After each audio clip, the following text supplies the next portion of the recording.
I recognize the former Vice President of Nigeria and my leader, Alhaji Atiku Abubakar. All other protocols duly. Mine is a very simple one. Let me start by thanking the organization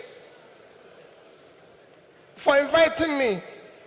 As you know, I'm one of those strongest beneficiaries of the judiciary.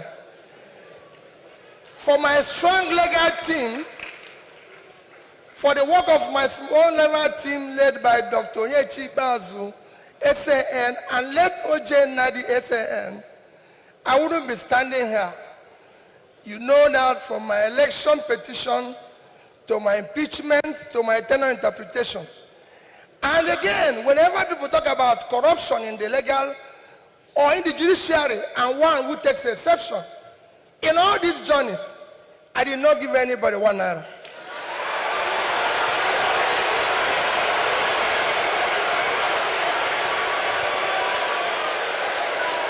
So for me,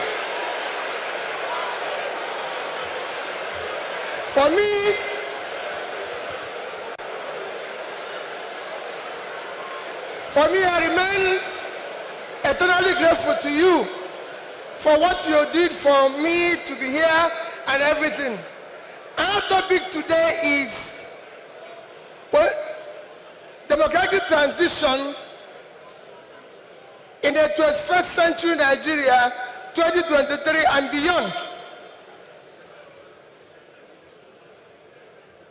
I think it's for great people like you or people like Chimamanda you invited, but for me as a trader, I'll try to contribute in my own little way, the way I think we should go.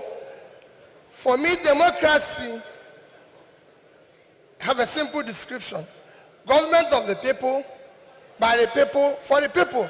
That means everything about democracy is the people. And transition means changing from one thing to the other. And for me, Nigeria needs urgent transition from being a highly insecure country to a secure country, from a disunited country to a united country, from corruption to a transparent country, from a country of lawlessness to a country of law and order. But in all this, it is important that we look at where we are today for people to understand the gravity of the journey we are going to take if we are going to transit. Where are we today?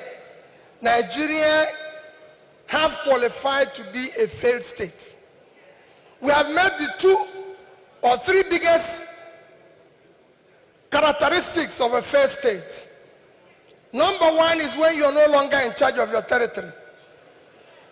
Today, we are among the top terrorized countries of the world. We are among the top kidnapping countries of the world. Banditry, criminality, bandits have taken over some parts of this country. Nigerians are being killed daily. All sorts of criminality is going on daily. Even our most important source of foreign exchange revenue, oil, is today 80% stolen. That shows how bad it is. We are the only country, apart from Venezuela, who we know is their own is because of sanctions, that is not meeting up its OPEC quota. Every other country is begging for increase, but Nigeria is not meeting up its own. And you wouldn't believe the quantity that is missing. In July alone, our total average, our quota is 1.8 million. In July, our total average was 1,083,000 barrels a day. That means that in July, we lost 707,000 barrels per day. If you multiply that by 31 days, it will give you 22,227 barrels of oil that we lost. This is a country that needs dollar. If you sell it, if you sell that oil, if you sell the quantity we lost, this is July alone.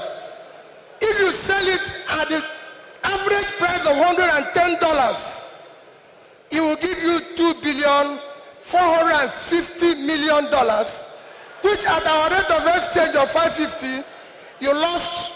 If you use 550, because I used an average of 550, you've lost 1,344,700,000,000 naira. That is your country. That's what you lost in 1 month because of stealing. It is important that we know this. Number two item to show that we are failed state is that you are no longer in control of your economy. Your economy today, we have an economy where we have over 100 million people living in poverty. Your unemployment is one of the worst in the world because you have a combined unemployment of 50%, unemployment and underemployment. Out of 200 million Nigerians, 60% is supposed to be working. So you're supposed to have 120 million Nigerians working, but today Nigerians that are working are under 50 million. So 70-something million of Nigerians are not working, they are not productive. When you compare this to your productivity, you will see how low it is. But what is even worse, we're in a physical mess, total physical mess, because of all this. Between January this year and April, the total revenue of federal government of Nigeria is 1,630,000,000,000 naira. Their expenditure is 4,720,000,000,000.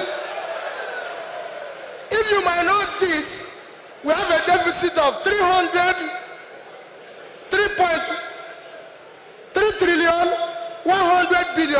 That shows almost 20% to almost 200% is the deficit. And this is the crisis you face. How did we come here? It's a cumulative effect of leadership failure over the years. Because it's 10%, I'll stop here, I would have talked about power. How did we come here? What are we going to do very quickly to come out of this? Very quickly, you need to have a visionary, articulated, competent leadership to start turning around this.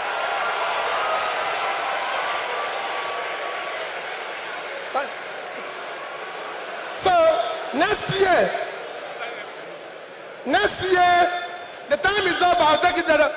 Now next year, the election you're going to have next year will not be about, remember, it is not about tribe, no religion, not connection, not entitlement.